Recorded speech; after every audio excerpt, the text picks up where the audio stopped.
تو پھر عرض یہ ہے کہ اگر قرآن مجید ان بظاہر یہ تو بے جان چیز ہے نا، ہاتھ پیر ناک کان زبان جسم، جب اللہ تعالیٰ، اور ایک تو ظاہر سب باتوں کی ایک بات ہے کہ اللہ تعالیٰ کس چیز پر قادر نہیں ہے، مطلب بات ہی ختم ہو گئی.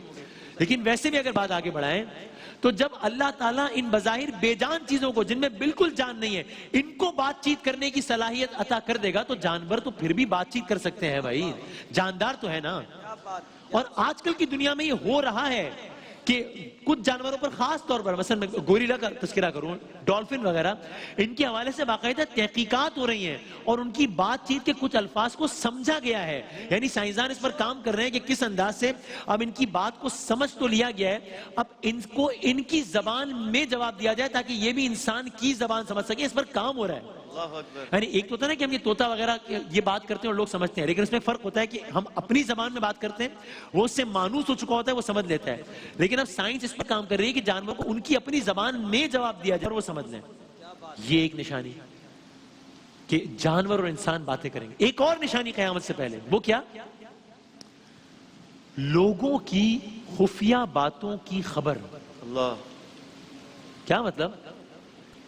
ایک اور حدیث میں نشانی ہے، فرمایا عجیب و غریب، فرمایا انسان کی ران اس کو خبر دے گی کہ اس کی غیر موجودگی میں اس کے اہل و عیال نے کیا کچھ کیا. انسان کی ران اس کو خبر دے گی کہ اس کی غیر حاضری میں اس کے اہل و عیال نے کیا کچھ کیا.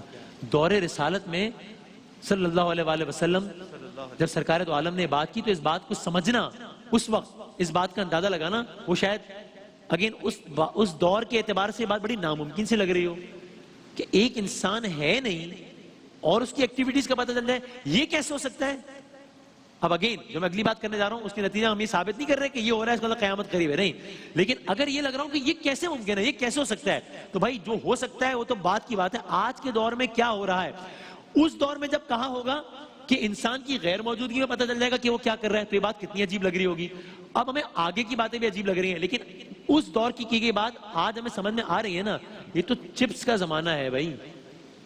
آپ جانتے ہیں دنیا کے بہت سارے ممالک میں یہ چیز متعارف ہو چکی ہے کہ جو NICs ہوتے ہیں اس میں ایک چپ ہوتی ہے تو آپ کو موومنٹ کا اندازہ ہو جاتا ہے. گورنمنٹ کے سسٹم میں پتا ہوتا ہے کہ کون کہاں پر جا رہا ہے. ایک چیز کا پتا ہوتا ہے، وہ انسان وہاں پر موجود نہیں ہے، غیر موجود ہے، لیکن اس کی ایک موومنٹ کا اندازہ ہے. ابھی میری بات ہوئی 4-5 دن پہلے مولانا کمیل مہدوی صاحب سے، آسٹریلیا میں رہتے ہیں، ظاہر اس دفعہ اسی لیے نہیں بھی آ سکے شان رمضان میں. انہوں نے مجھے بتایا کہ یہاں پر کوارنٹین کا مسئلہ کورونا کے حوالے سے اتنا سخت ہے کہ اگر کسی شخص کو کوارنٹین ہونا ہے، وہ اپنے گھر پہ رہنے کا پابند ہے، اور اگر وہ اس کی خلاف ورزی کرتا ہے اور وہاں سے باہر نکلتا ہے تو اگر وہ اتنے کلومیٹر سے آگے نکل جائے گا، گورنمنٹ کے سسٹم پر بیپ ہو جائے گی، ان کو پتہ لگ جائے گا یہ آدمی گھر سے باہر نکلا ہوا ہے، وہ اس کو جا کے ٹریس کر لیں گے. تو انسان وہاں موجود تو نہیں ہے، پتہ چل رہا ہے کہ انسان کیا کر رہا ہے. ابھی دنیا کے کچھ حالیہ کیسز ہیں کہ جب دنیا کی عدالتوں نے کچھ لوگوں کو جب سزائیں دی ہیں یا ضمانت پر رہا کیا ہے تو ساتھ میں شرط یہ لگائی ہے کہ ان کے جسم کے ساتھ ایک چپ اٹیچ کر دی جائے گی تاکہ پتہ ہے کب کہاں ہیں اور کیا کر رہے ہیں. تو اس زمانے میں اگر یہ بات عجیب لگ رہی تھی، اب تو چپس کا زمانہ ہے، ہم اس کے بارے میں تمام معلومات بآسانی حاصل کر سکتے ہیں. اور جانیں یہ تو آج کی بات ہے، پتہ نہیں قیامت سے پہلے ٹیکنالوجی کس قدر ترقی کر سکتی ہے.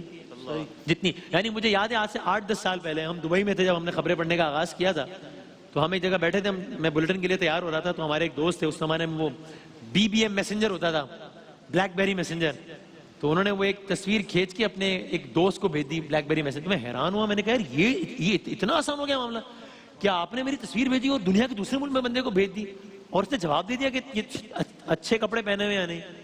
آج آپ ایک سیکنڈ میں بات کرتے ہیں، ایک تصویر کہتے ہیں واٹس ایپ پہ بھیجتے ہیں، دنیا کے اگلے کونے بیٹھا بندہ دیکھ لیتا ہے، کوئی مسئلہ ہی نہیں ہے. یعنی اب مجھے حیرت ہو رہی ہے کہ 10 سال پہلے مجھے اس بات پر اتنی حیرت کیوں تھی. آج تو یہ بچوں کا کھیل ہے. آج میرا بیٹا جو ہے 9 سال کا، وہی بیٹھے بیٹھے ایک تصویر کہتا ہے بھیج دیتا ہے مجھے، چاہے میں دنیا کے کسی بھی حصے میں ہوں. یہ ایک بات. ایک اور نشانی، زمینی مخلوقات کا معدوم ہو جانا. یہ قیامت کی ایک بڑی نشانی ہے. کیا ہوگا؟ پے در پے زمینی مخلوقات معدوم ہوتی چلی جائیں گی، اسپیشیز انسٹنکٹ ہوتی چلی جائیں گی. سرکار دو عالم صلی اللہ علیہ وآلہ وسلم نے فرمایا قیامت قائم نہ ہوگی جب تک یہ جو کچھ باقاعدہ مخلوقات کا تذکرہ کیا اور کہا کہ یہ زمینی مخلوقات جب تک پے در پہ مرنا نہیں شروع ہو جائیں گی قیامت قائم نہیں ہوگی.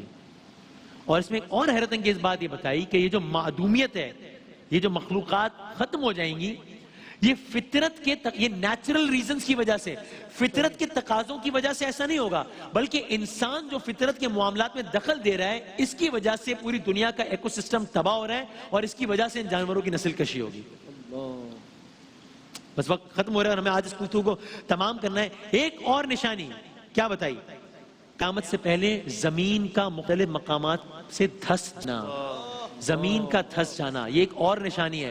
سرکار دو عالم نے اس کی طرف ارشاد فرمایا، کہا زمین قیامت سے پہلے زمین میں 3 بڑے گڑھوں کا پیدا ہو جانا لوگ دیکھیں گے.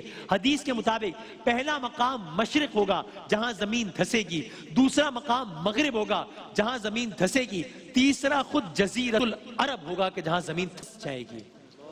اب ہمیں نہیں معلوم کہ اس کے نتیجے میں کتنی قومیں تباہ ہو جائیں گی، کتنے نقصانات ہوں گے، لیکن یہ ضرور ملتا ہے کہ زلزلوں اور اس کے نتیجے میں زمین کا دھسنا انسانوں کی بدکاریوں کے نتیجے میں ہوگا. ایک اور نشانی سنیے، بس آخری ختم کرتے ہیں. آگ کا انسانوں کو ہانکنا، آگ انسانوں کو ہانکے گی. سرکار دو عالم صلی اللہ علیہ وآلہ وسلم کی ایک بڑی مشہور روایت یہ بھی ہے کہ قیامت سے پہلے ایک آگ بھڑکے گی، قیامت سے پہلے ایک آگ بھڑکے گی اور وہ اتنی بڑی ہوگی کہ سینکڑوں میل دور واقع شہر میں موجود اونٹوں کی گردنیں اس آگ سے روشن ہو جائیں گی. اتنی دور تک اس کی تپش اور اس کے اثرات دیکھے جائیں گے. اب اگین میں جو اگلی بات کر رہا ہوں، میں یہ نہیں کہنا کہ یہ نشانی ہے قیامت کی، نہیں، یہ کون کہہ سکتے ہیں، میں تو بالکل نہیں کہتا، علماء کا منصب ہے.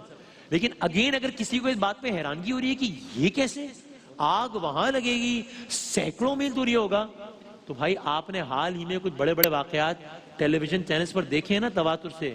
آسٹریلیا کے جنگلات میں آگ، 1 ارب، میں نے آج صبح جب دیکھا، کم از کم میں نے محتاط 1 ارب مخلوقات مر گئیں اس آگ سے جو آسٹریلیا کے جنگلات میں لگی، جس میں حشرات الارض اور یہ جانور وغیرہ.